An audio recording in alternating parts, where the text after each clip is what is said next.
नमस्कार, मैं हूँ डॉक्टर अर्चना निरुल्ला, आपकी अपनी गायनी। आज हम बात करेंगे तीसरी तिमाही के बारे में, यानी प्रेगनेंसी का 7वां, 8वां और 9वां महीना। ये बहुत ही इम्पोर्टेंट समय होता है क्योंकि इस समय माँ और बच्चा दोनों ही डिलीवरी की तैयारी कर रहे होते हैं। इस दौरान माँ को किन चीज़ों का ध्यान रखना चाहिए, यहाँ पर हम यही बात करेंगे। सबसे पहले चलो बात करते हैं कि इस तीसरी तिमाही में शिशु यानी जो फीटस है उसका विकास किस तरह से होता है। देखिए 7वें महीने तक बच्चा जो है लगभग 1 से 1.5 किलो का हो जाता है और उसकी लंबाई 35 से 38 सेंटीमीटर तक पहुंच जाती है। इस समय बच्चा एक बड़े पपीते के आकार का होता है। जब 8वां महीना लगता है तो बच्चे का दिमाग बहुत तेजी से विकास होता है और उसका वजन तकरीबन 2 से 2.25 किलो तक पहुंच जाता है। 9वें महीने तक बच्चा पूरी तरह से तैयार हो चुका होता है। उसके लंग्स यानी उसके फेफड़े जो है वो भी पूरे डेवलप हो चुके होते हैं और उसका वजन इस समय 2.5 से 3 किलो के बीच में होता है। अब तीसरी तिमाही में माँ को किन लक्षणों का सामना यानी कैसे सिम्टम्स होते हैं जो माँ महसूस करती है। सबसे पहले इस तिमाही में जो माँ के पेट का आकार होता है वो बढ़ने से उसकी जो पीठ है उसमें दर्द रहता है, कुछ थकान भी आपकी बढ़ जाती है।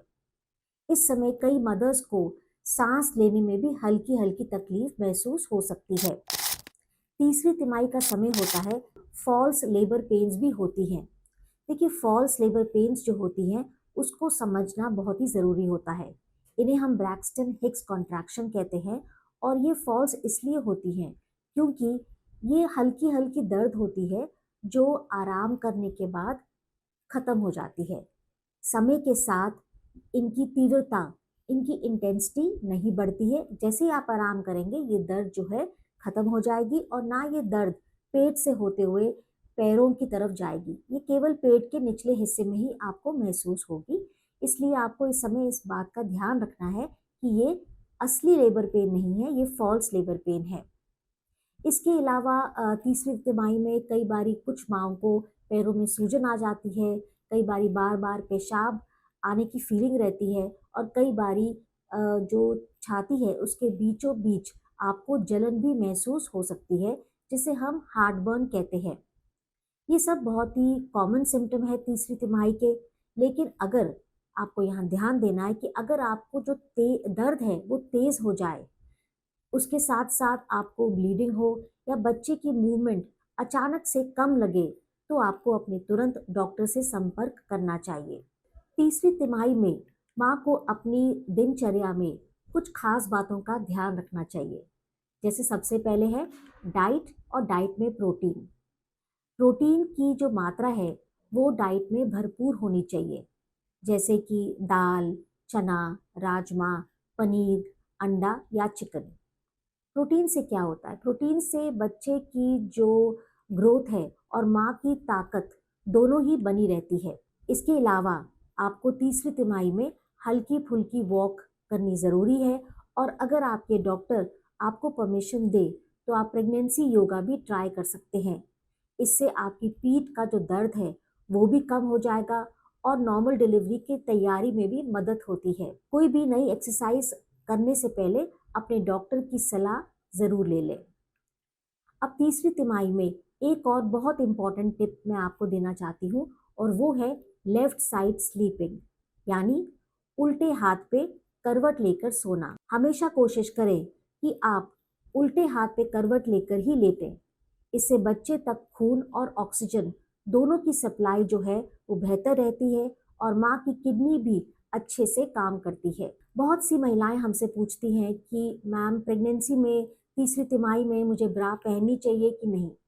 देखिए तीसरी तिमाही में ब्रेस्ट साइज जो है वो बढ़ता है, इसलिए आपको एक अच्छी फिटिंग वाली और सपोर्टिव कॉटन ब्रा पहननी बहुत ही ज़रूरी है।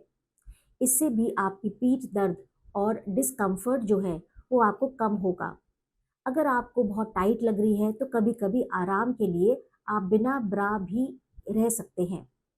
तीसरी तिमाही में सभी प्रेग्नेंट लेडीज़ के लिए एक और इम्पॉर्टेंट टिप जो आपको बहुत फ़ायदेमंद रहेगी और वो है फीटल मूवमेंट काउंटिंग।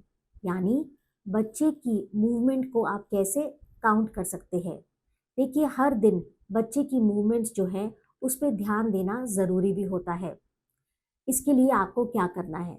सबसे पहले आपको खाना खाने के बाद या रात को आराम से जैसे आप लेफ्ट साइड पे करवट लेते हैं वैसे आप लेट जाएं। इसके बाद आप पेट पर हाथ रखें और बच्चे की हर किक या उसकी जो भी रोलिंग मूवमेंट होती है उसको गिने।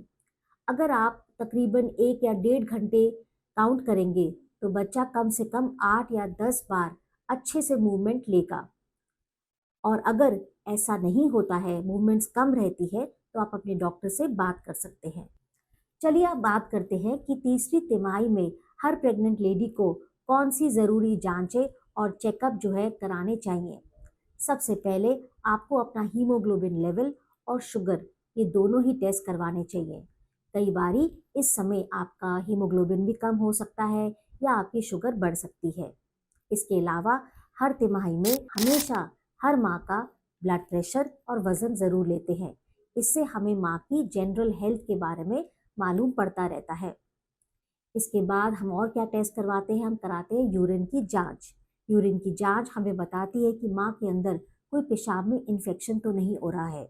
इसके अलावा जो अल्ट्रासाउंड हम तीसरी तिमाही में करवाते हैं उसका नाम है अल्ट्रासाउंड प्रेगनेंसी डॉपलर स्टडी। इससे हमें बच्चे की हेल्थ और ग्रोथ का अंदाज़ा लगता है। ये भी पता चलता है कि बच्चे की क्या पोजीशन है, पता चलता है कि बच्चे को कितना खून और ऑक्सीजन मिल रहा है, बच्चे के जो आसपास का पानी है उसका लेवल नॉर्मल है कि नहीं। डॉक्टर कई बारी आपको थायराइड टेस्ट की सलाह भी देते हैं। तो आप ध्यान रखें कि जो जो डॉक्टर आपको इस समय चेकअप की सलाह देते हैं आपको वो टेस्ट ज़रूर करवाने चाहिए। तो ये थी तीसरी तिमाही में प्रेग्नेंट लेडी को जानने वाली सारी इम्पॉर्टेंट हेल्थ टिप्स। तीसरी तिमाही एक ऐसा समय है जब माँ को अपनी हेल्थ और बच्चे की हेल्थ दोनों का ही ध्यान रखना चाहिए। बैलेंस डाइट, प्रॉपर प्रोटीन, हल्की हल्की एक्सरसाइज, उल्टे हाथ पे करवट लेकर सोना और सही ब्रा पहनना और बच्चे की मूवमेंट्स को रोज़ाना काउंट करना, ये सब चीज़ें प्रेगनेंसी को सुरक्षित और स्वस्थ बनाती हैं। अगर आपको हमारा ये वीडियो पसंद आया तो हमारे वीडियो को लाइक करें, शेयर करें, हमारे चैनल को सब्सक्राइब करें। अंत में मैं कहना चाहती हूँ कि अपनी हेल्थ के बारे में जागरूक बनो, अपनी हेल्थ को सुरक्षित बनाओ, तभी तो हेल्दी बनेगा इंडिया। नमस्कार।